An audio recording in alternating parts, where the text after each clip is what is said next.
Con esto, señores, que tiene que ver con algo gravísimo que ha ocurrido en nuestro país y que ha dejado a varias personas muertas. Me refiero a las manifestaciones, a las movilizaciones en contra de Dina Boluarte, donde ya se sabe que por lo menos 49 personas murieron por proyectiles de armas que utilizaban tanto militares como policías. A Dina Boluarte, la presidenta de la República, se le consultó sobre el tema, no solamente los medios de comunicación, el diario El Comercio, logró una entrevista con ella y que dijo: yo no tengo comando, pero usted es la jefa del Comando Conjunto de las Fuerzas Armadas, yo no tengo comando, limpiándose. Bueno, resulta que el jefe del Comando Conjunto de las Fuerzas Armadas no solamente suscribe que claro que tiene comando, obvio, lo manda la Constitución, sino que además ella estaba enterada de todo, que él incluso fue a Palacio de Gobierno cuando ya habían muertos en Ayacucho a decir lo que estaba pasando. Y fíjense ustedes, aquí está su declaración también. Pero les voy a hacer un resumen cronológico para que entiendan perfectamente la gravedad de los hechos y para que además entiendan por qué este documento, esta manifestación del general Gómez de la Torre es tan trascendental en el marco de las investigaciones que esperemos que estén avanzando como tiene que suceder con respecto a estas vidas perdidas. A ver.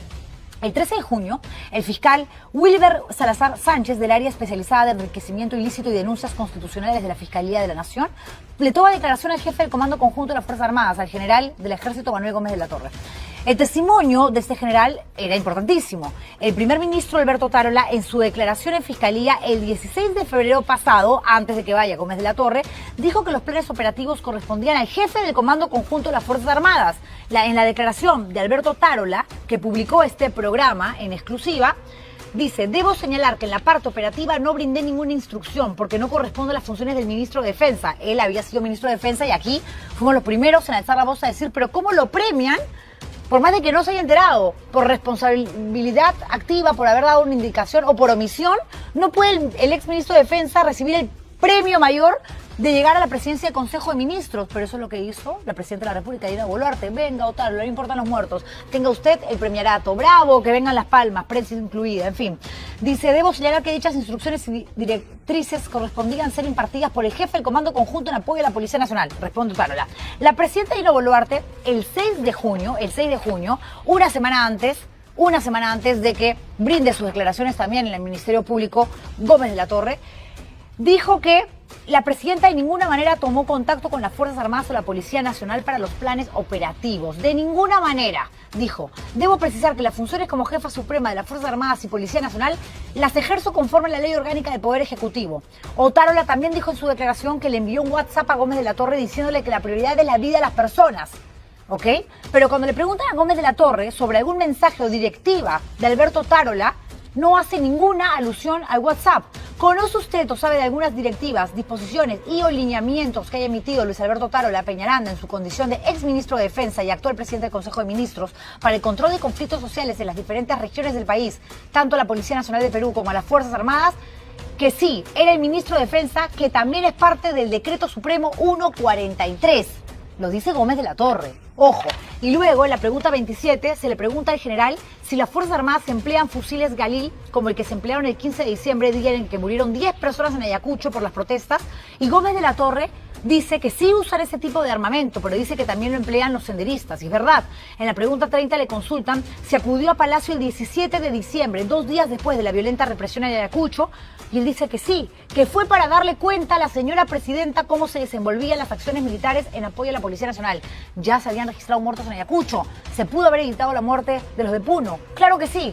Pero aquí continuamos con sus declaraciones. Si usted acudió a Palacio de Gobierno, de ser así, ¿qué temas trataron?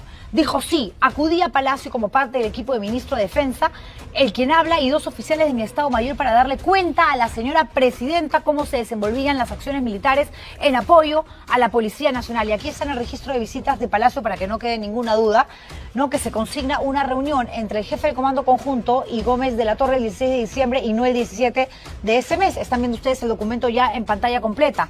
Gómez de la Torre aparece en una conferencia de prensa el 17 de diciembre en Palacio junto con los ministros y la presidenta Dina Boluarte. Él dice que la violencia la ocasionaron malos peruanos y habló de acciones terroristas justamente en el minuto 29 de aquel evento. En la pregunta 41, cuando se le consulta si informaba al Ministerio de Defensa y a la presidenta de la República, dice que sí, se informaba al ministro de Defensa y por intermedio de la presidencia de la República de las acciones militares en apoyo a la Policía Nacional. Fíjense, era el ministro de Defensa que tenía que darle evidentemente las indicaciones, la información a la presidenta de la República cuando era titular de esta cartera, Alberto Otárola. No es casualidad que luego de todos estos eventos le den el premierato. No era una manera de decir, bueno, como ya la fregamos y como ya fuimos cómplices en esta situación, la manera de limpiarnos y protegernos, escudarnos, porque se nos viene una investigación. De todas maneras, están apareciendo las historias médicas, están apareciendo los certificados médicos, están apareciendo los certificados de necropsia. Ya, ok, ten el premierato. Y ahí están, ahí están. ¿Quién gobierna? Dina Boluarte. Dina Boluarte está haciendo las cosas, está accionando de una manera tan torpe que ni siquiera tendría 7 meses en Palacio, por más de que tiene el Congreso comiendo de su mano, o el Congreso comiendo de su mano a el Ejecutivo. Yo a estas alturas sé que están asociados, que se aman con locura y pasión, que están teniendo un break porque ha aparecido el fujimorismo queriendo seducir al Parlamento diciendo, véngase acá, véngase con Keiko, China, China, China, China. Pero lo cierto es que todos esos que le decían terrorista, que le decían hay que inhabilitarla a usted por haber hecho esto y aquello, ahora le rinden pleitesía, la hipocresía absoluta, como digo siempre. Y Alberto Otárola es el presidente de facto, el que toma las decisiones. Por eso es que este gobierno ya tiene 7 meses, que no es mucho, obviamente, pero al 2026 dudo que lleguen. Y después vamos a hablar de eso con Richard Arce, que está con nosotros, que habla de una estrategia para vacar a Dina Boluarte, que estaría siendo ya trabajada, maquinada, elucubrada por el fujimorismo, con algunos votos de Renovación Popular, Avanza País, y de serronismo, caramba. En fin, siendo usted el jefe de Comando Conjunto de las Fuerzas Armadas, ¿tiene el deber de informar al ministro de Defensa y por su intermedio a la Presidencia de la República sobre la ejecución de la directiva a nivel estratégico militar aprobado en el mes de diciembre del 2022? Sí, dice Gómez de la Torre. Se informará al ministro de Defensa y por intermedio de esta a la Presidencia de la República de las acciones militares en apoyo a la Policía Nacional. ¿De qué manera tomó usted conocimiento del primer fallecido en la región de Ayacucho durante las manifestaciones sociales? Le preguntan en Fiscalía y él dice, a través del jefe del Comando Conjunto de las Fuerzas Armadas. ¿A quién le preguntan? A Alberto Otárola. Alberto Otárola, aquí está. Y él responde de esta manera al Ministerio Público. Ahí está el documento, señores, con las partes más trascendentes.